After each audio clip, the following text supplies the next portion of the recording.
ርዕሳችን ወረከብናሁ ለኢየሱስ ኢየሱስን አገኘነው ያለው። ይሄን የተናገረው በመጀመሪያ ከተጠሩት ሐዋርያት መካከል አንዱ ሐዋርያ ስሙ ፊልጶስ የተባለው ሐዋርያ ኢየሱስን አገኘነው ብሎ ለጓደኛው ነገረው።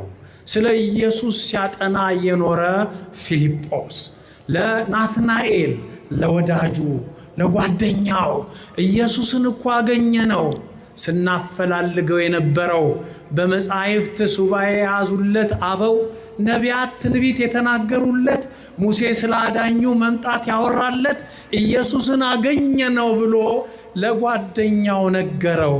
ደስ የሚል የምስራች ነው።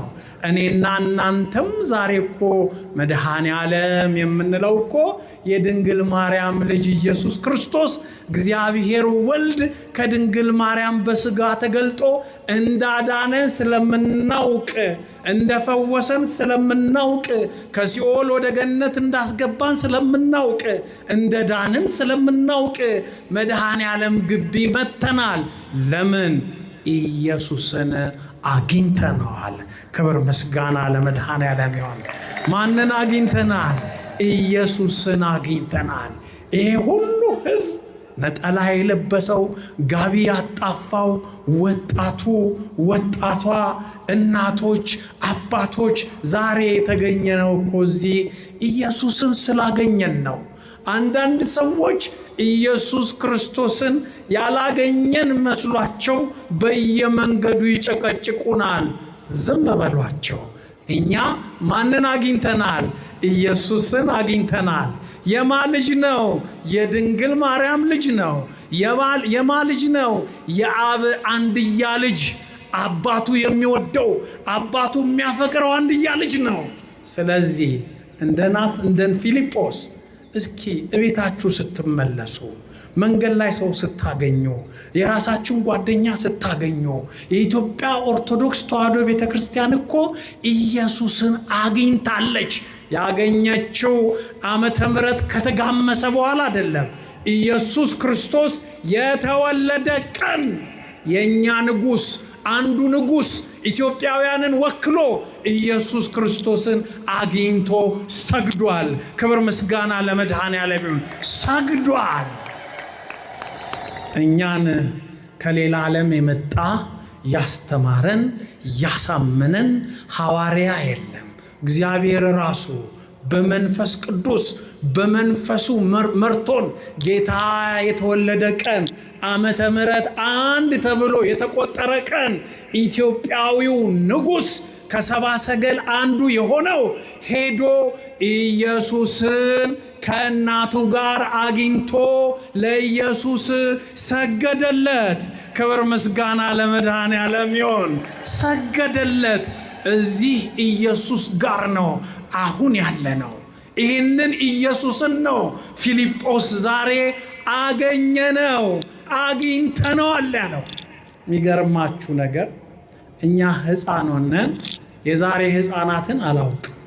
ሕፃን ሆነን እኛ ድሮ ጭቃ ማብኳት አለ፣ አሸዋ እየጋገሩ ቤት መስራት አለ። ቤት ሰርተን ደግሞ ማርያም አታፍርሽብን እያልን መጸለይ አለ። የእኛ የሕፃንነት ዘመን ነው። የዛሬ የሕፃንነት ዘመን ኮምፒውተር አለ፣ ኢንተርኔት አለ፣ ቻት ጂፒቲ አለ፣ ፌስቡክ አለ፣ ስናፕቻት አለ። ይሄ ሁሉ ነው የዘንድሮ አሸዋ የሕፃናት መጫወቻ። በእኛ ጊዜ ግን እንዲህ አልነበረም።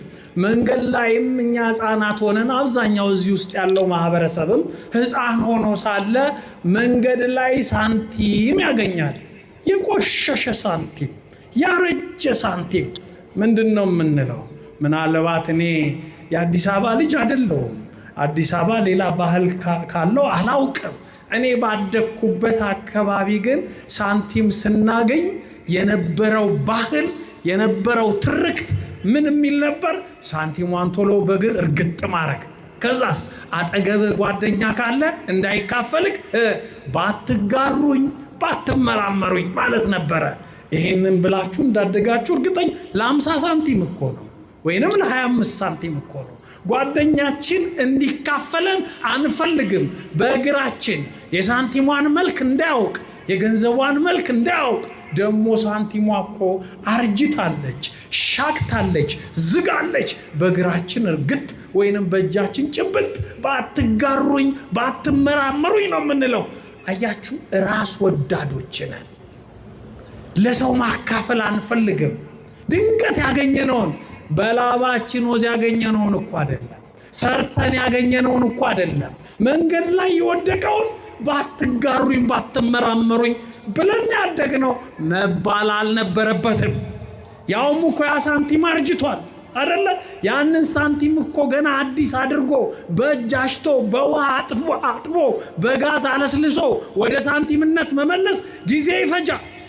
እንዳሰብነውም አንዳንድ ጊዜ በሕፃንነት ሳንቲም መለየት የማንችል ሰው ጌጥም አግኝተን እኮ ሳንቲም ይመስለናል። ለማንጠቀምበት ነገር የኛ ባህል እንዲህ ነው፣ ግን የተሳሳተ ነው። የፊልጶስ ባህል ዛሬ ኢየሱስን ያገኘው ፊልጶስ ከሳንቲም የበለጠ ከምድራዊ ሳንቲም የበለጠ ከምድራዊ ገንዘብ የበለጠ እኔና እናንተ የተገዛንበት ገንዘብ ኢየሱስ ክርስቶስ በደሙ የዋጀን በደሙ ያነጻን እርሱን አገኘ። ግን ባትጋሩኝ አላለም፣ ግን ባትመራመሩኝ አላለም። ይሄ ኢየሱስ ለእኔ ብቻ ሳይሆን ለዓለም ሕዝብ ነው የመጣው። ነቢያት የተናገሩለት እርሱ ነው። የእኔ ብቻ አይደለም፣ የወንድሜም ነው፣ የአባቴም ነው፣ የእናቴም ነው፣ የሰው ዘር ነው ብሎ ለዘመዶቹ ለጓደኞቹ አስተዋወቀ። ክብር ምስጋና ለመድኃኔዓለም ይሁን። ይሄንን ኢየሱስ ክርስቶስን ነው የኢትዮጵያ ኦርቶዶክስ ተዋሕዶ ቤተ ክርስቲያን የምትሰብከው የምታስተምረው። ግን የሚገርማችሁ ነገር ፊልጶስ ኢየሱስን አግኝተናል ሲል የሰጠው ትንታኔ ሁሉ ትክክል ቢሆንም አንድ ቦታ ግን ተሳስቷል። አዲስ አማኝ ስለሆነ አንፈርድበትም። ኢየሱስን አግኝተናል፣ የናዝሬቱን ኢየሱስ ልክ ነው። ነቢያት ስለሱ አዳኝነት የተነበዩለትን ልክ ነው። ሙሴ በኦሪት ስለሱ በሕግ የጻፈለትን አዳኙን ልክ ነው። አንድ ነገር ግን ተሳሳተ። የዮሴፍ ልጅ አለው። አያችሁ፣ በመሃል አዲስ ክርስቲያን ስንሆን እኮ እኛ እንደዋ ዘብረቅ እናረጋለን። እንኳን አዲስ ክርስቲያን ኖረንም አውደ ምሕረት ላይ የምናስተምር ሰዎች እኮ አንዳንዴ እንዘባርቃለን። መጻሕፍትን ባለመመርመር፣ እውነተኛ የአበውን ትምህርት ባለማጣቀስ የምንዘባርቀው ነገር አለ። ፊልጶስ እዚህ ጋር የዮሴፍ ልጅ አለ። ተሳስቷል። ኢየሱስ ክርስቶስ የዮሴፍ ልጅ ነው እንዴ? አይደለም፣ የአብ ልጅ ነው። በምድር ላይ አባት የለውም። ስለዚህ ምን ማለት ነው? የዮሴፍን ልጅ አግኝተነዋል። ተሳስቷል። ይሄንን ግን ኋላ መጣበታለሁ። ያርመዋል። ሲማር ሲገባው ያስተካክለዋል። ኢየሱስ ክርስቶስን ምናልባት የዮሴፍ ልጅ ነው ብሎ የተሳሳተው ለምን ይመስላችኋል? የማቴዎስ ወንጌል የዕብራውያንን ልማድ የተከተለውን የዘር ሐረግ አንብቦ ስለሆነ፣ የነቢያትን መጻሕፍት አንብቦ ስለሆነ ምን ይላል ስለ ኢየሱስ ክርስቶስ የዘር ሐረግ ሲናገር የማቴዎስ ወንጌል አብርሃም ይስሐቅን ወለደ እያለ ተንትኖ ሲመጣ መጨረሻ ላይ የማቴዎስ ወንጌል ምዕራፍ 1ን ስታነቡት ከቁጥር 14 ጀምራችሁ ምን ይላል? ወለእግዚእነ ኢየሱስ ክርስቶስ ከመዝ ውእቱ ልደቱ ይላል። የኢየሱስ ክርስቶስ ልደት ግን እንዲህ ነበር ይልና የልደት ሐረጉን ዘርዝሮ ሊጨርስ ሲል ከዛ ሁሉ የአበው ትውልድ ማታን የሚባል ሰው አለ፣ ወይንም ማቲ የሚባል ሰው አለ። ማቲ ያዕቆብን ወለደ። ያዕቆብ ደግሞ ዮሴፍን ወለደ።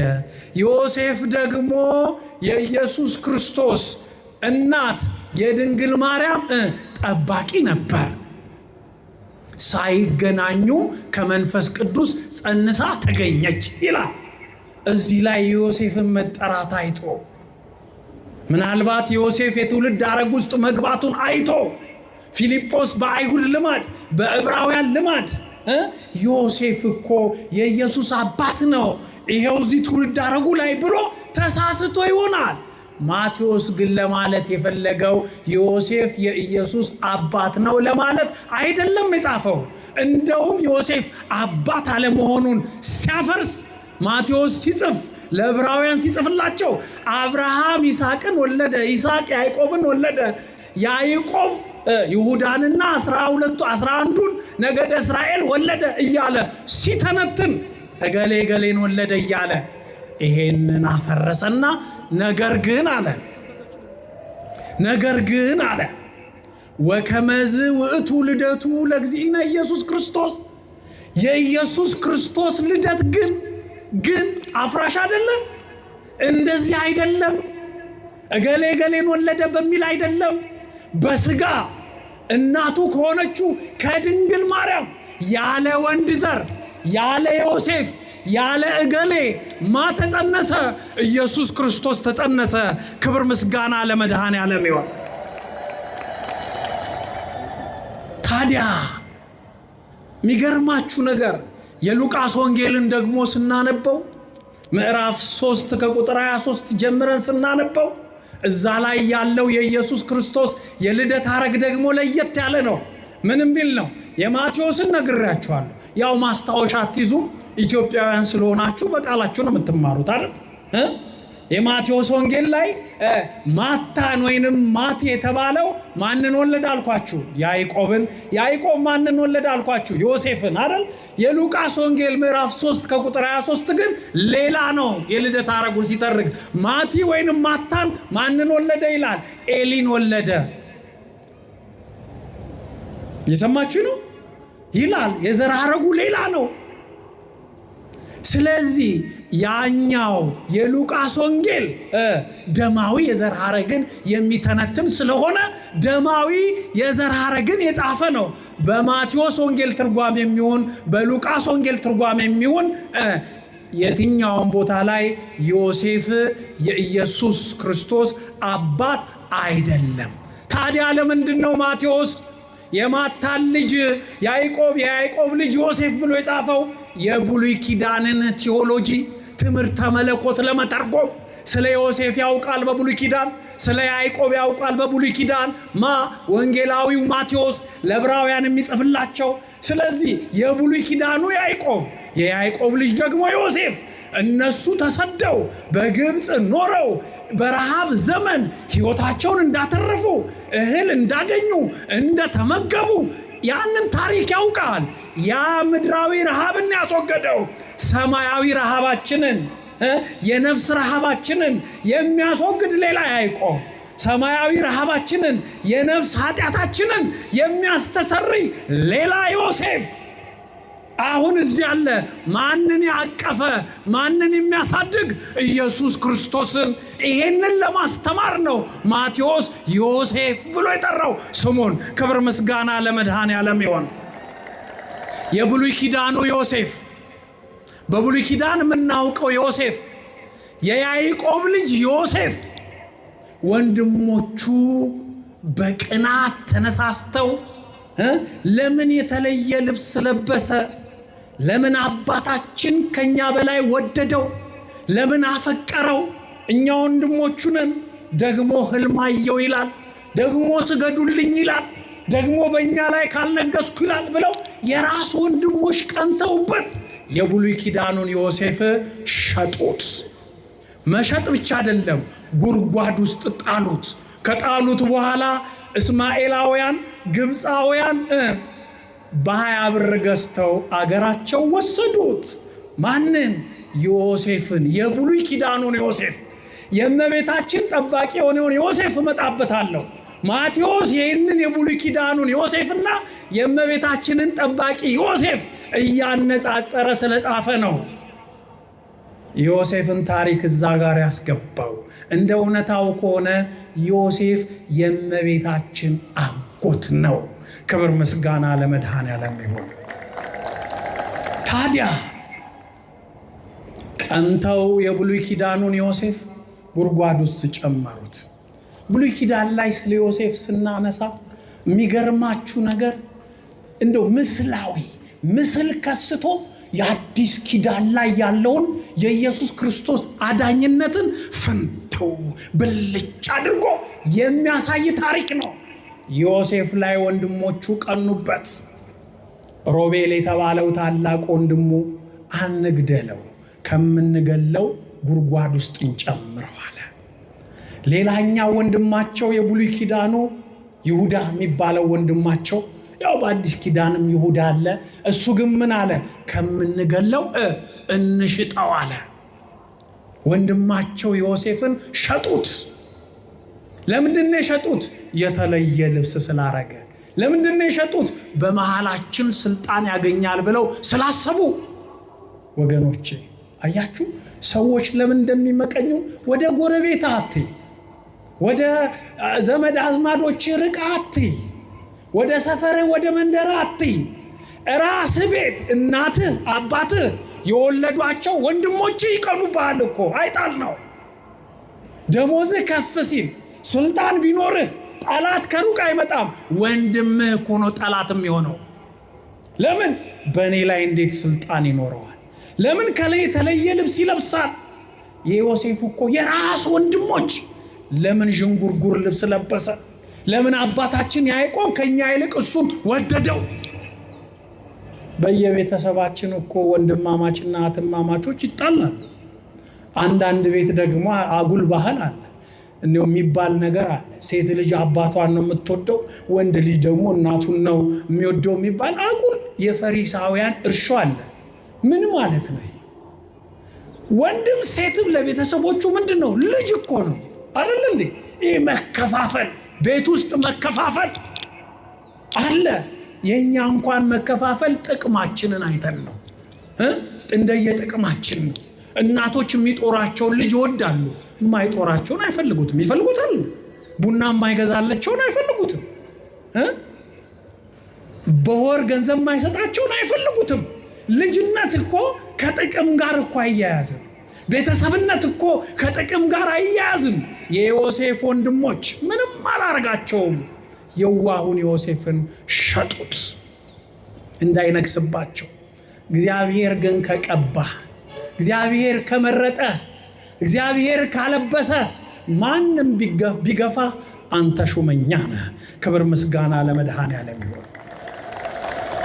ከመንደሩ ከሀገሩ የተገፋው ዮሴፍ ግብፅ ሀገር ሄዶ ኦሪት ዘፍጥረት ምዕራፍ 45 ከቁጥር 1 ላይ ማነው ከ45 ከቁጥር 41 ላይ ብታነቡት ጸፍናት ፐዕናት የሚባል ስም ተሰጠው ይላል።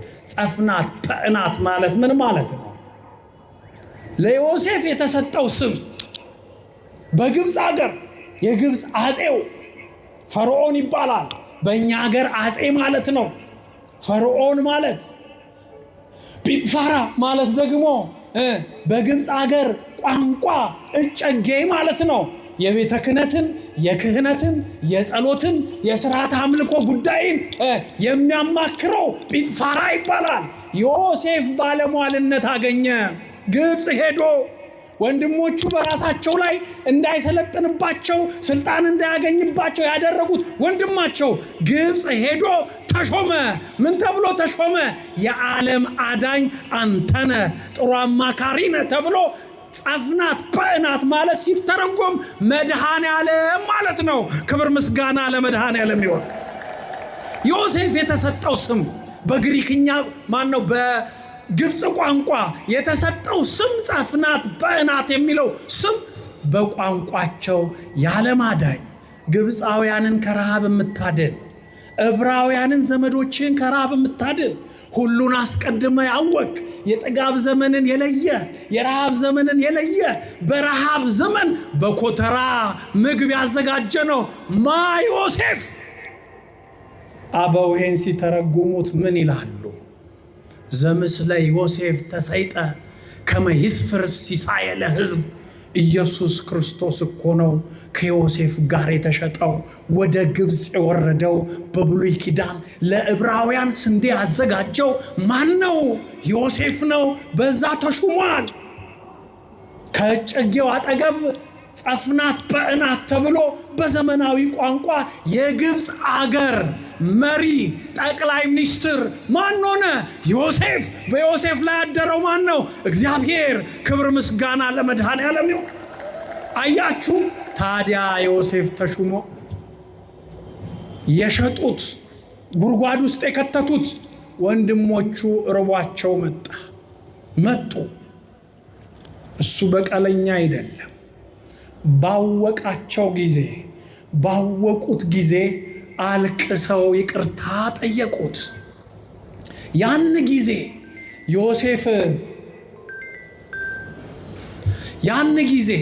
ዮሴፍ ምን አለ? አይዟችሁ፣ አልበደላችሁኝም፣ አልሸጣችሁኝም፣ ጉድጓድ ውስጥ አልከተታችሁኝም። እግዚአብሔር እናንተን ሊያድን እኔን አስቀድሞ ግብፅ ላከኝ አለ። እውነት ነው። እነሱን ሊያድን ዮሴፍን ወደ ግብፅ እንዲሄድ በብዙ መከራ እንዲያልፍ ለሱ ምግብ እንዲያዘጋጅ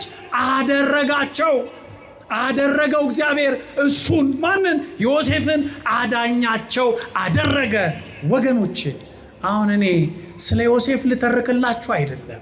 ሚስጥር ስቦኝ እዚህ ሁሉ ውስጥ የገባሁት የዮሴፍ ልጅ ስላለ ፊልጶስ። የዮሴፍ የብሉይ ኪዳኑ ትርጉሙ ብዙ ነው። ምናልባት ከዚህ አንጻር ተንትኖት በልቦናውም ገብቶት ሌሎች እንደሚሉት የዮሴፍ ልጅ ማለቱ ይሆን? ግን ፊልጶስ ከልቡ ኢየሱስ ክርስቶስን የአዲስ ኪዳኑ ዮሴፍን የዮሴፍ ልጅ ብሎ በሥጋ ከገለጠ ስህተት ነው። ዳሩ ግን ወንጌላዊው ማቴዎስ ዮሴፍ ያለው የብሉይ ኪዳኑ ዮሴፍ ተሰዶ ምግብ እንዳዘጋጀ ሁሉ የአዲስ ኪዳኑ ዮሴፍ በስደት የተዘጋጀውን ሰማያዊ ምግብ የድንግል ማርያምን ልጅ ኢየሱስ ክርስቶስን ከሄሮድስ መንጋጋ ፈልቅቆ ወደ ግብፅ ሄዶ ይዞት ሄደው የአዲስ ኪዳኑ ዮሴፍ የብሉይ ኪዳኑ ዮሴፍ ምሳሌ ነው ለማለት ነው የተጻፈው በመጽሐፍ ቅዱስ እንጂ ዮሴፍ የኢየሱስ ክርስቶስ አባት አይደለም። ክብር ምስጋና ለመድኃኔዓለም። እንደውም የብሉይ ኪዳኑ ዮሴፍ መከራ አይቷል። አዎ መከራ አይቷል። ግን እሱ ምሳሌ ነው። ኢየሱስ ክርስቶስ የተመሰለበት ከዮሴፍ በላይ አያችሁ። ፊልጶስ ምን አለ? ነቢያት ስለሱ የተነበዩለት። ስለ ዮሴፍ ማን የጻፈልን? ሙሴ። ሙሴን ማን የጠቀሰልን? ፊልጶስ። ወረከብናሁ ለኢየሱስ ዘጸሐፈ ሙሴ በኦሪት በእንቲአሁ። ሙሴ ስለሱ የጻፈልን ዮሴፍን የብሉይ ኪዳኑን ዮሴፍ አስመስሎ የዓለም አዳኝ ያለው እውነተኛው አዳኝ፣ ብቸኛው አዳኝ በደሙ ፈሳሽነት የዓለምን ኃጢአት የኔንና የናንተን ኃጢአት ያስተሰረየው ኢየሱስን አግኝቼዋለሁ አለ። ፊልጶስ። እውነት ነው። ኢየሱስ ማለት አዳኝ ማለት ነው። የአንድ ግለሰብ አይደለም፣ ወይንም ተራ ሰው ሲያድንህ አይደለም። ኢየሱስ ማለት እግዚአብሔር ያድናል ማለት ነው። አንዳንድ ሰዎች የኢትዮጵያ ኦርቶዶክስ ተዋሕዶ ቤተክርስቲያን ኢየሱስን አትሰብክም እያሉ ያሟታል። እንደ ኢትዮጵያ ኦርቶዶክስ ተዋሕዶ ቤተክርስቲያን ደግሞ ኢየሱስ የሚመለክበት የሚገለጥበት የት አለ? የትም በሰማይ ቤት ካልሆነ በቀር። ክብር ምስጋና ለመድኃኔዓለም ይሁን። ኢየሱስ ክርስቶስ። እኛ ግን ለሥርዓት አምልኮ የምንጠራው ነው እንጂ በሆነ ባልሆነው ኢየሱስዬ በኢየሱስ ስም እያለን ግን የፋሽን ቋንቋ እናደርገውም። ስሙን ስንጠራ ምን እናደርጋለን? እንሰግዳለን። ስሙን ስንጠራ ምን እናደርጋለን? እንንበረከካለን። ስሙን ስንጠራ ምን እናደርጋለን? መከራውን እናስባለን። የማንን ስም ስንጠራ? የኢየሱስ ክርስቶስን ስም ስንጠራ ተወዛግበን አይደለም ኢየሱስ የምንለው። ኢየሱስ የማን ልጅ እንደሆነ አውቀን ነው። የአብ የባህሪ ልጅ፣ አብ አባቱ በጣም የሚወደው፣ ልክ ያዕቆብ ዮሴፍን በጣም እንደሚወደው እግዚአብሔር አብም ወልድን ከዮሴፍና ከያዕቆብ በላይ ልንገምተው በማንችለው መልኩ አባት ልጁን ይወደዋል። አብ ወልድን ይወደዋል። እኔንና እናንተን ለማዳን ከጨለማ ባህር ለማውጣት ከረከስንበት ከገሃነም አውጥቶ ሕይወት ለመስጠት እግዚአብሔር አብ አንድያ ልጁን ላከልን። ከስም የሚበልጥ ስም ሰጠው ይላል። ለዮሴፍ በብሉይ ኪዳን ስም ተሰጥቶታል ነበር። ኃላፊ ተባለ፣ የሀገር መሪ ተባለ። ጸፍናት በእናት ማለት እኮ አዛዥ፣ ናዛዥ፣ ገዢ ማለት ነው። ኢየሱስ ከስም ሁሉ በላይ የሚበልጥ ስም ተሰጠው። ከስም ሁሉ በላይ እግዚአብሔርነቱ አይበልጥም ወይ እያላችሁኝ እንደሆነ የተዋሃደው ሥጋ፣ የኔና የናንተ ሥጋ ስም የሌለው ሁሉንም ማያውቅ እግዚአብሔርነት የሌለው የእግዚአብሔር ባህሪ የሌለው የኔና የናንተን ሥጋ ምን አረገው? እግዚአብሔር አደረገው። ከድንግል ማርያም ነስቶ ክብር ምስጋና ለመድኃኔዓለም ይሁን። ይሄ ነው ስም። የኛ ሥጋ ክርስቶስ የተዋሃደው ሥጋ በሥጋ የተገለጠው ወልድ ሥጋችንን ከራሱ ጋር አዋህዶ ምን አደረገው? እግዚአብሔር ለሥጋችን እኮ በምድር ላይ ማንም የማይተካከለው ስም ተሰጠው። ስም ብቻ አይደለም፣ ያ ስም ደግሞ የሚፈርድ ስም ነው። ያ ስም ደግሞ የሚያድን ስም ነው። በአዲስ ኪዳን ስሙ ማተባለ ኢየሱስ ተባለ። ኢየሱስ ማለት የሚያድን፣ የሚያነጻ፣ የሚቀድስ፣ የሚፈርድ ማለት ነው። ክብር ምስጋና ለመድኃኔዓለም ይሁን።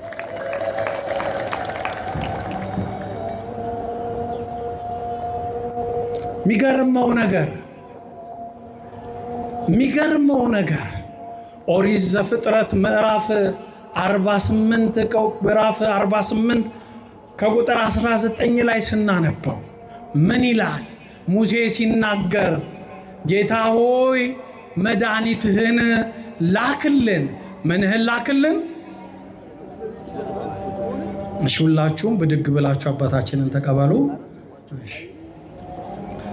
እሺ፣ አረፍ በሉ። መድኃኒትህን ላክልን። ይህንን ያለው ማን ነው? ሙሴ እኮ ነው ያለው። ይሄንን ሙሴ እኮ ነቢይ ቢሆንም ኃጢአተኛ ነው። ኃጢአት ነበረበት፣ ደግሞ ያውም ትልቁን ኃጢአት። ሕግ ሲቀበል ሙሴ አትግደል የሚል ሕግ ጽፎ ነው የመጣው። ግን እኮ እሱ ገሏል። አንድ ግብፃዊ ገሎ አሸዋ ውስጥ ቀብሯል። ሙሴ። ግን ሙሴን እግዚአብሔር ይቅር አለው። ነቢይ አለው ስለ ክርስቶስ እንዲናገር፣ የራሱን ኃጢአት እያሰበ እንዲያለቅስ እግዚአብሔር ሙሴን መረጠው። ሙሴ ምን አለ? አቤቱ አምላኬ ሆይ ስለ ነገደ እስራኤል፣ ስለ 12ቱ ነገደ እስራኤል ባወራ፣ ትንቢት ብናገር፣ መጻኢውን ባውቅ፣ እኔ ግን አልዳንኩም። መድኃኒትህን ላክ፣ ማዳንህን ላክ፣ ኢየሱስን ላክ ብሎ ሙሴ ጮኸ። ይህንን ኢየሱስን ነው ናትናኤል ወረከብናሁ ለኢየሱስ፣ ሙሴ በትንቢት የተናገረለት። ወገኖቼ ኢየሱስን አገኘ ነው። እናንተ አሁን ምን ስታገኙ ነው ደስ የሚላችሁ? ኢየሱስን ፈጠር ነው አላለም ፊልጶስ። ኢየሱስን ከዚህ ቦታ ሆኖ ሰዋዊና ፍጡራዊ ማንነት አልሰጠውም። ነቢያት የተናገሩለት፣ ሙሴ በሕግ የጻፈለት አዳኙን፣ ፈዋሹን፣ የዓለምን መድኃኒት አገኘ ነው። እንዳልኳችሁ ያው የመጀመሪያ ቀን የተገኘ ስለሆነ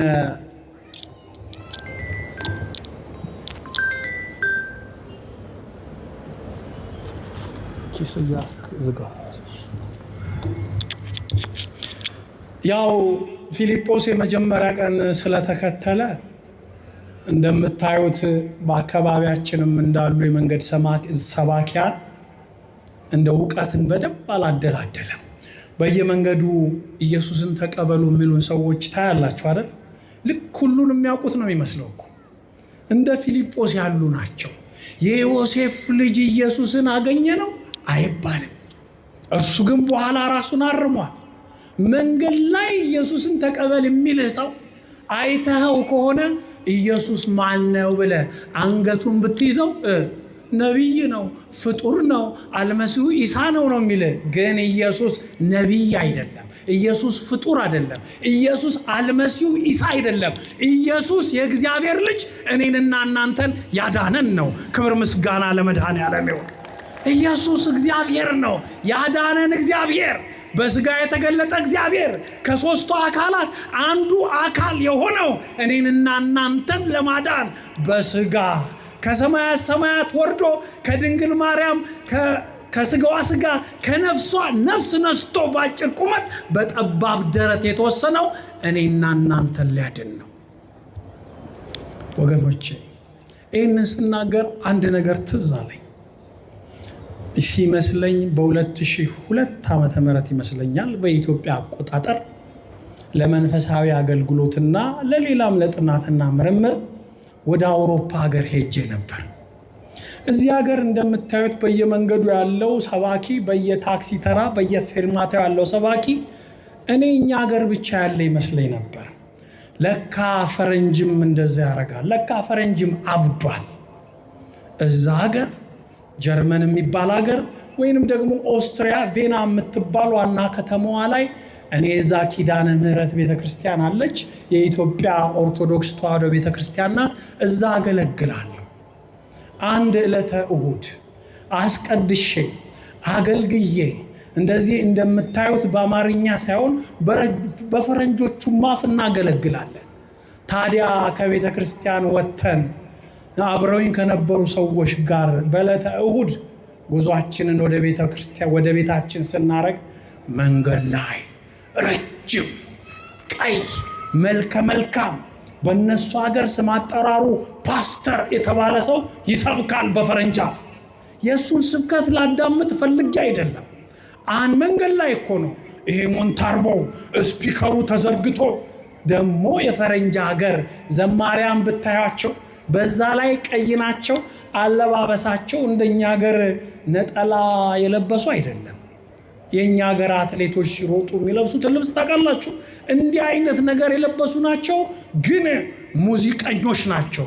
ለራሳቸው ራሳቸውን ኳየር ወይንም ሲንገር እያሉ ዘማሪ ነን ይላሉ። ቢቀር ነው የሚሻለው። እነሱ የሚዘምሩትን ከምታዳምጡት ይልቅ የሚያሰናክሉት ይበልጣል። ታዲያ በዚህ መሃል አስተማሪያቸው ወይንም ደግሞ ፓስተራቸው ይሰብካል። ሲሰብክ አንድ ነገር ጆሮዬ ላይ ጥልቅ አለ። ምን የሚል? all ladies and gentlemen, who everybody gathered here, why don't you accept Christ as your own savior, as your own personal savior? Please accept Christ, just like Ethiopian eunuch አለ። ለምንድን ነው እናንተ በዚህ የተሰበሰባችሁ ሁላችሁ ኢየሱስን እንደ ራሳችሁ አዳኝ አድርጋችሁ ማትቀበሉት? እንደ ኢትዮጵያዊው ጃንደረባ why don't you accept Christ just like Ethiopian eunuch? He was baptized by the evangelist Philip እያለ ይሰብካል። እኔ ደግሞ እንደ ኢትዮጵያዊው ጃንደረባ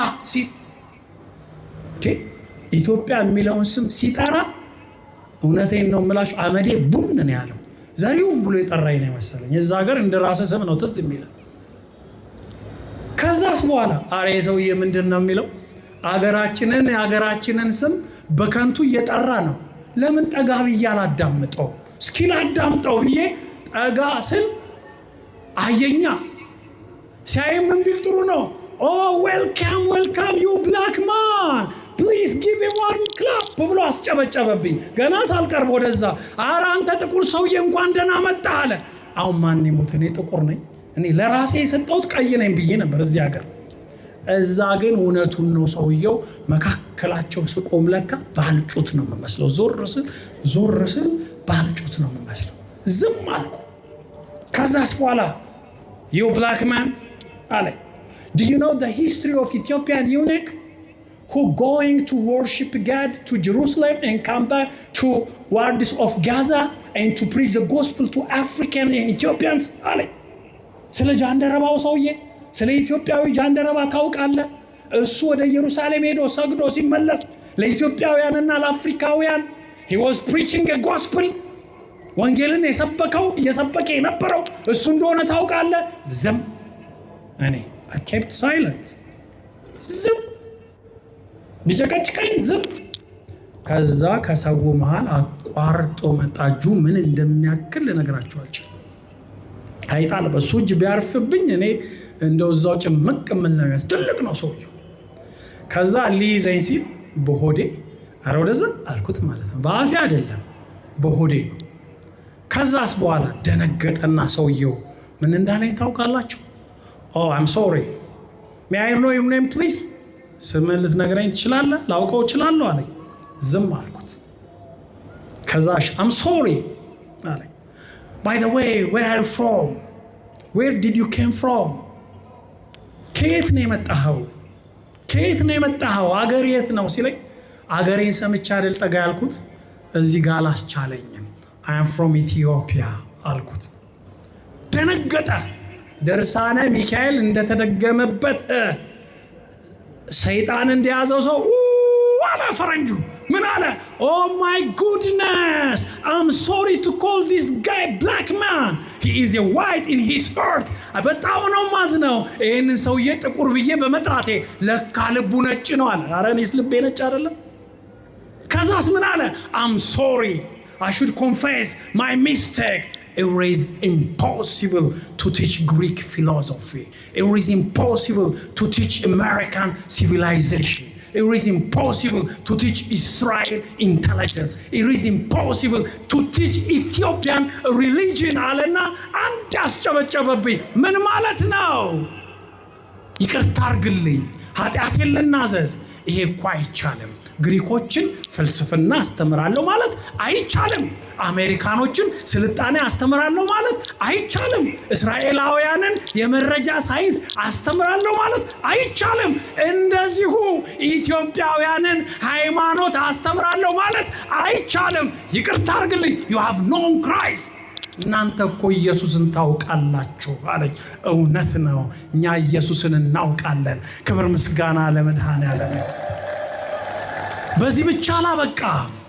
የዚህን ሰውዬ አድራሻውን ተቀበል ነው ያስ ነው።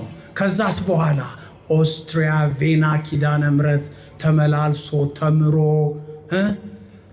በጨረሻ ላይ ተጠመቀ። ክብር ምስጋና ለመድኃኔዓለም። የመጀመሪያ ስሙ የወይራ ይሁን የዛፍ ይሁን የእንጨት ይሁን አላስታውሰውም። ፍቅረ ሥላሴ ተባለ። ተጠምቆ ደስ አይልም? ምዕመናን ተምሮ እኮ ነው። ብዙ ፈረንጆች Jesus is living in Ethiopia. Ethiopia is the land of God ነው እኮ የሚሉት። ኢየሱስ ያለው ኢትዮጵያ ነው። እግዚአብሔር ያለው ኢትዮጵያ ነው። እኛ ኢትዮጵያውያንን ነው ማግባት የምንፈልገው ብለው ብዙ ፈረንጆች፣ ትልልቅ ባለስልጣናት ኢየሱስ ክርስቶስን አውቀው ኢትዮጵያ መጥተው አፈሯን ልሰው ኢትዮጵያውያንን እኮ አግብተዋል። ክብር ምስጋና ለመድኃኔዓለም ይሁን። እኛ ኢየሱስን አውቀነዋል። አዎ ወረከብናሁ ለኢየሱስ፣ ኢየሱስን አግኝተነዋል። ዘጸሐፈ ሙሴ በኦሪት፣ ሙሴ ስለሱ በኦሪት የጻፈለትን ወነቢያትኒ ተነበዩ በእንቲአሁ፣ ነቢያት ስለ እርሱ የተነበዩለትን ይህንን ምስክርነት ነው ናትናኤል የተባለው ፊልጶስ የሰበከው ሐዋርያ who is Jesus? ማን ነው ኢየሱስ? እንዴት ከናዝሬት መልካም ነገር ይወጣል አለ። ናትናኤል ትንሽ ዘረኛ ነበረ። ናትናኤል የቃና ዘገሊላ ሰው ነው። ፊልጶስ ደግሞ የቤተሳይዳ ሰው ነው። ግን እኮ እንደ ሀገር አንድ ሀገር ናቸው፣ በጎጥ ግን ተለያይተዋል። አየህ፣ አንዳንዴ በሰፈራችን ኢየሱስን እንካፈለዋለን። በሰፈር አይከፈልም፣ በግለሰብ አይከፈልም። ኢየሱስ የዓለም አዳኝ ነው። ኢየሱስ ዓለምን በደሙ ያነጻ የቀደሰ ብቸኛው እርሱ ነው። የትም ብትሄድ ዘንበለ ኃጢአት ባሕቲታ፣ ያለ ኃጢአት የተወለደ የአብ የባሕሪ ልጅ የድንግል ማርያም ልጅ ኢየሱስ ክርስቶስ ነው። There is no ከኢየሱስ ክርስቶስ በስተቀር ያለ ወንድ ዘር የተወለደ የለም። ከኢየሱስ ክርስቶስ በስተቀር ኃጢአት የሌለበት የሃይማኖት መስራች የሃይማኖት መሪ ሙሴን ጨምረ አብርሃምን ጨምረ ዳዊትን ጨምረ ዛሬም በዓለም ላይ ሃይማኖት አለን የሚሉት ሁሉ መሪዎቻቸው ነቢያቶቻቸው ሁሉም ኃጢአትን ሰርተዋል። በኃጢአት የማይወቀስ ኃጢአትን ግን የሚያስተሰርይ ብቸኛው አዳኝ መድኃኔ ዓለም ማን ነው? ኢየሱስ ክርስቶስ ነው። ክብር ምስጋና ለመድኃኔ ዓለም እርሱ ነው። ተመልከት ታዲያ ይሄንን ኢየሱስ ክርስቶስን በቀበሌ በጎጥ በሰፈር ልትወስኑ አትችልም። ኢየሱስ የዓለም መድኃኒት ነው። ለናዝሬት ከተማ ብቻ የመጣ አይደለም። ለቃና ከተማ ብቻ የመጣ አይደለም። ለገሊላ ከተማ ብቻ የመጣ አይደለም። ለፊልጶስ ብቻ የመጣ አይደለም። ለናትናኤል ብቻ የመጣ አይደለም። ለዓለምን የመጣው። ሰዎች ግን ኢየሱስ ክርስቶስን ካወቁት በኋላ የኔ ብቻ የሚሉት ነገር አለ። እንደ ሳምራዊቷ ሴት፣ ያቺ ሳምራዊቷ ሴት ኃጢአት የነበረባት ሴት የዮሐንስ ወንጌል ምዕራፍ 4 ከቁጥር 41 ላይ ብታነቡ ለሳምራውያን ሰዎች ሄዳ ኢየሱስን አገኘሁት ክርስቶስን አገኘሁት ካለች በኋላ ምን ብትል ጥሩ ነው? እርሱ ሰው ነው፣ የኔ ብቻ ነው፣ እናንተ ግን አታውቁትም አለቻቸው። እነሱ ግን ኢየሱስ ክርስቶስን መተው አዩት፣ ዳሰሱት፣ ትምህርቱን ተማሩ። ምን አሏት? አንቺ እንዳልሽው የግልሽ አይደለም። ወነነሰ አይመርነ ከመ ውእቱ መድኃኔ ዓለም። እኛስ አንቺ እንዳልሽው የግልሽ ሳይሆን የዓለም መድኃኒት መሆኑን አወቅን፣ ተረዳን አሉ። እውነትም ኢየሱስ ክርስቶስ የዓለም መድኃኒት ነው። ክብር ምስጋና ለመድኃኔ ዓለም ይሁን። ፊልጶስ ሲመሰክር ሲናገር ሲያስተምር ማረም የነበረበት የዮሴፍ ልጅ ማለት አልነበረበትም። ማለት የነበረበት የማርያም ልጅ ነበር ማለት የነበረበት። ወረከብናሁ ለኢየሱስ ወልደ ዮሴፍ ከማለት ይልቅ ምን ማለት ነበረበት? ወልደ ማርያም፣ የማርያም ልጅ፣ የአብ የባህሪ ልጅ የማርያም ልጅ ተባለ። ኢየሱስን አገኘ ነው። ይሄንን ሊያርመው ኢየሱስ ክርስቶስ ምን አለ? ፊልጶስን ሊያርመው ወአመሳልስት ዕለት በቃና ዘገሊላ ከብካብ ኮነ ይላል። ሰርጉ የተደረገው ለምን ይመስላችኋል? ዮሴፍ የኢየሱስ አባት አለመሆኑን ለመመስከር። ሰርጉ በሦስተኛው ቀን በቃና ዘገሊላ የተደረገው እመቤታችን ድንግል ማርያም የኢየሱስ እናት መሆኗን ለመመስከር። ትልቁ ተአምር ይሄ ነው። ማርያምን አያውቋትም ነበር ሐዋርያት። ከሐዋርያት ጋር ድንግል ማርያምን ለማስተዋወቅ ወአመሳልስት ዕለት አለ። በሦስተኛው ቀን ናትናኤል የሚገኝበት፣ ፊልጶስ የሚገኝበት፣ ሐዋርያት የሚገኙበት ሰርግ ነበረ። ዶኪማስ ቤት ወህየ ሀለወት እሙ ለኢየሱስ። ከሁሉ በፊት ግን እዛ ሰርግ ቤት ማነበረች? የኢየሱስ እናት ማነበረች? ንገሩኝ፣ ማነበረች? ድንግል ማርያም የኢየሱስ እናት። ወህየ ሀለወት እሙ ለኢየሱስ። ወገኖቼ ሚስጥሩ ሰፊ ነው። ወአመሳልስት ዕለት በሦስተኛው ቀን ምን ማለት ነው? በሦስተኛው ቀን አትፈላሰፉ፣ ሌላም ቦታ አትሂዱ። ሦስተኛው ቀን ማለት ወንጌላዊ ዮሐንስ ሲጽፍ የብሉይ ኪዳንን ታሪክ መሰረት እያደረገ ነው። ሦስተኛው ቀን ማለት ማክሰኞ ነው። የሰማችሁኝ ነው። አንደኛው ቀን የሚባለው እሁድ ነው። ሁለተኛው ቀን የሚባለው ሰኑይ ሰኞ ነው። ሦስተኛው ቀን የሚባለው ማክሰኞ ወይንም በጥንቱ አማርኛ ማክሰኞ፣ የሰኞ ማግስት ወይንም ሰሉስ። ሦስተኛው ቀን ማክሰኞ ነው። ሰርጉ የተደረገው ማክሰኞ ነው። በሦስተኛው ቀን ተአምር ሊደረግ ነው። ፊልጶስ የማያውቃትን ድንግል ማርያምን ኢየሱስ ክርስቶስ ሊያስተዋውቀው ነው።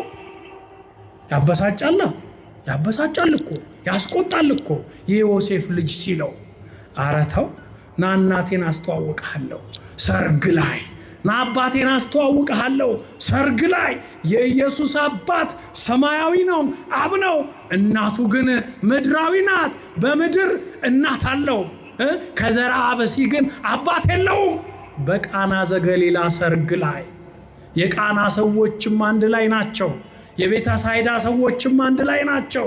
ያን ጊዜ ሰርገኛው የሚያበላው የሚያጠጣው ወይን ባለቀ ጊዜ እዚህ ጋር ወንጌላዊ ዮሐንስ የሚያስደስተው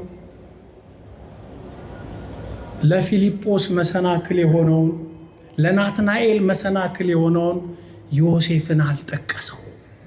ዮሴፍ ኢየሱስን ሸፍኖ ነበረ። ዮሴፍ ለሐዋርያት ሚስ አንደርስታንዲንግ ኢየሱስ ክርስቶስን እንዳይረዱት አድርጎ ነበር። ሰርጉ ላይ እኮ ዮሴፍ የለም። ምክንያቱስ ኢየሱስ ክርስቶስ እናቱን ሊያስተዋውቅ ነዋ። ኢየሱስ ክርስቶስ የባህሪ አባቱን አብን ሊያስተዋውቅ ነዋ ሰርግ ላይ። አሁን እኛ ብዙዎቻችን እኮ ከዘመድ ጋር የምንተዋወቀው ሰርግ ላይ አይደል? ስንበላ ስንጠጣ ስንደሰት የአይማ ልጅ ነው የአጎቴ ልጅ አይደለም ወይ የአክስቴ ልጅ አይደለችም ወይ እየተባባለ የምንተዋወቀው ሰርግ ላይ ነው። በሶስተኛው ቀን በዕለተ ሰሉስ በቃና ዘገሊላ ሰርግ ነበር። ያን ጊዜ ድንግል ማርያም እመብርሃን መታ ኢየሱስን ምን አለችው? ወይንኬ አልቦሙ። ፊልጶስ ይሰማል። ዮሴፍ አባቱ ነው ያለው ፊልጶስ ያዳምጣል። ናትናኤል ከናዝሬት ምን መልካም ነገር ይወጣል ብሎ ሰፈሩን የነቀፈው ናትናኤል ያዳምጣል። የኢየሱስ ሰፈሩ ሰማይ ነው፣ ምድር አይደለም። ክብር ምስጋና ለመድኃኔዓለም። ሰማይ ነው ሀገሩ፣ ሰማይ ነው ዙፋኑ። አንዲት መንደር ላይ የሚወሰን አይደለም። ናትናኤል ፊልጶስ እያዳመጡ ነው። ድንግል ማርያም መታ ወይንኬ አልቦሙ ስትለው ኢየሱስ ክርስቶስ እያነሳችሁ እየቀዳችሁ በመጀመሪያ በ6 ጋን ውሃው እንዲሞላ አድርጎ አለ ባዶ ጋን ውስጥ። ከዛ በኋላ ውሃውን ወደ ወይን ቀየረላቸው። በሐልዮ ይቀየርም አላለም። በቃ እየቀዳችሁ ስጡ አለ። ያን ጊዜ የሚጣፍጥ ወይን ሰርገኛው ጠጣ። በማን ጠያቂነት? በድንግል ማርያም ጠያቂነት። ክብር ምስጋና ለመድኃኔዓለም ይሁን። በመብርሃን ጠያቂነት። ለዚህ ነው አባቶቻችን ፊልጶስ የታረመበት ሰርግ መሆኑን ሲነግሩን ምን ይላሉ? ሃይማኖተ ፊልጶስ አንቲ ማርያም ለያዕቆብ ሞገሰስኑ። የያዕቆብ ደም ግባት የፊልጶስ ሃይማኖት አንቺ ነሽ። አሁን ዮሴፍ ገባው። ይህንን ተአምር የሚያደርገው ተራ ሰው አይደለም፣ የዮሴፍ ልጅ አይደለም፣ የአብ ልጅ ነው አለ። ማ? ፊልጶስ ራሱን አረመ፣ ተማረ። ከዚህ በኋላ ፊልጶስ ዮሐንስ ወንጌል ምዕራፍ 14 ላይ እንደምናነበው ኢየሱስ ክርስቶስን ይጎተጉት የነበረው ምን እያለ ነው? መምህር ሆይ ጌታ ሆይ አብን አሳየንና ይበቃናል። ማንን አሳየንና ይበቃናል? አብን አሳየንና ይበቃናል። እኔ እኮ ተሳስቻለሁ፣ ዮሴፍ ያንተ አባት ነው በማለቴ ተሳስቻለሁ። አባትህን አስተዋውቀኝ አለው። ሰማያዊውን አባት ማርያምንም አወቅኳት፣ በሥጋ የወለደችን አወቅኳት። በእኛ ፊት ተአምር ተደረገ። እውነት ነው። ተአምሩ ውሃ ወይን መሆኑ አይደለም። ተአምሩ ማርያም ድንግል ማርያም ኢየሱስን ማዘዟ ነው። ክብር ምስጋና ለመድኃኔዓለም። ተአምሩ እሱ ነው። ውሃውማ ምኑን ተአምር ይሆነዋል? ወደ ወይን መቀየሩ። ከኢየሱስ በፊት ሙሴም እኮ ዘጸአት ምዕራፍ 7 ላይ እንደተጠቀሰው የግብፅን የአባይን ውሃ እኮ ደም አድርጓል። በሐሳብ በሐልዮ ውሃን መለወጥ ተአምር ማድረግ ድሮ ነቢያትም ያደርጋሉ። ትልቁ ተአምር ማንም የማያዘውን በባህሪው አዛዥ የሌለበትን አብ ወልድን አያዝም፣ ወልድን መንፈስ ቅዱስን የማያዝም በማዘዝ አንድ ናቸው፣ በስልጣን አንድ ናቸው፣ በመለኮት አንድ ናቸው። የማይታዘዘውን ኢየሱስ ክርስቶስን በሥጋ የወለደችው ድንግል ማርያም አዘዘችው። እንዴት አናውቅም። ተአምሩ ይሄ ነው። ክብር ምስጋና ለመድኃኔዓለም ይሁን። ተአምሩ ይሄ ነው። ተአምረ ማርያሙ ይሄ ነው። ተአምረ ኢየሱሱ ይሄ ነው። ወገኖቼ አያችሁ። ስለዚህ ወረከብናሁ ለኢየሱስ ወልደ ዮሴፍን አርመናል ዘእምናዝሬት ዘጸሐፈ ሙሴ በኦሪት ወነቢያትኒ ተነበዩ በእንቲአሁ። ነቢያት ስለሱ የተነበዩለት በምሳሌ የተናገሩለት ናዝራዊ የተባለው የናዝሬትን ከተማ በስሙን ያስጠራው። ናዝሬት እኮ ክርስቶስ ሳይገባባት ስሟ ሌላ ነበር። ናዝሬት የባህታውያን ከተማ ናት። የማን ከተማ ናት? የባህታውያን ከተማ፣ የመናኞች ከተማ፣ የመነኮሳት ከተማ ናዝሬት ትባላለች። ወገኖቼ አዳም እግዚአብሔር ሲፈጥረው ስሙን አዳም አለው። አዳም ማለት እኮ ያማረ መሬት ማለት ነው።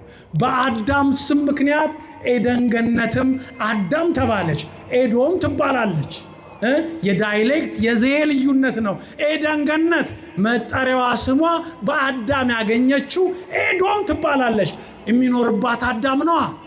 ናዝሬትም መናኙ ባህታዊው መነኩሴው ኢየሱስ ክርስቶስ ናዝሬት ይኖርባት ስለነበረ ከተማዋ በጣም ልዩ ከተማ ናት። የሰለጠነች ከተማ ናት። ግን ሰዎች ምን ይላሉ? የናዝሬት ሰዎች ቀጥቃጮች ናቸው ይላሉ። የናዝሬት ሰዎች አይናቸው የቡዳ ነው ይላሉ። የናዝሬት ሰዎች ያስፈራል ይላሉ። ኢትዮጵያ ስላለችው ናዝሬት አይደለም እላችሁ፣ ኢየሱስ ክርስቶስ ናዝራዊ ስለተባለባት ናዝሬት እውነት ነው። ኢየሱስ ክርስቶስ የሰይጣንን ጭንቅላት የቀጠቀጠ ቀጥቃጭ ነው። ክብር ምስጋና ለመድኃኔዓለም ይሁን። አድኖናል። የአዳኛችን የመድህኑ ከእሴይ ስር ትንቢተ ኢሳይያስ ምዕራፍ 11 ላይ ከእሴይ ስር ቁጥቋጦ ይወጣል። ናዝሬት ማለት በዕብራይስጥ ቋንቋ የእሴይ ቁጥቋጦ የቁጥቋጦ ስም ነው፣ ሌላ ምንም አይደለም። ኢየሱስ ክርስቶስ ናዝራዊ የተባለው ከእሴይ ወገን ከድንግል ማርያም ስለተወለደ የሶምሶም ምሳሌ ስለሆነ ነው። ሶምሶም በብሉይ ኪዳን ናዝራዊ የተባለ ብቸኛ ነው። በመልአክ ነው ናዝራዊ ትባላለህ ያለው። መጽሐፈ መሳፍንት ምዕራፍ 13 የጻፈልን ሳሙኤል ነቢዩ ሳሙኤል ናዝራዊ ይባላል ያለው ስለ ሶምሶም የጻፈልን ሳሙኤል ነው።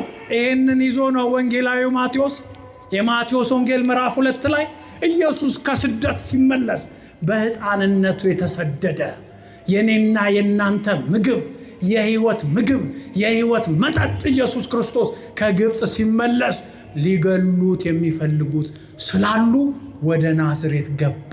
ምን ተብሎ የተባለው ትንቢት ይፈጸም ዘንድ በነቢያት ናዝራዊ፣ በሙሴ ትንቢት ተነግሮለታል ናዝራዊ ተብሎ፣ በመጽሐፈ መሳፍንት በሳሙኤል ጸሐፊነት ትንቢት ተነግሮለታል ማ ተብሎ?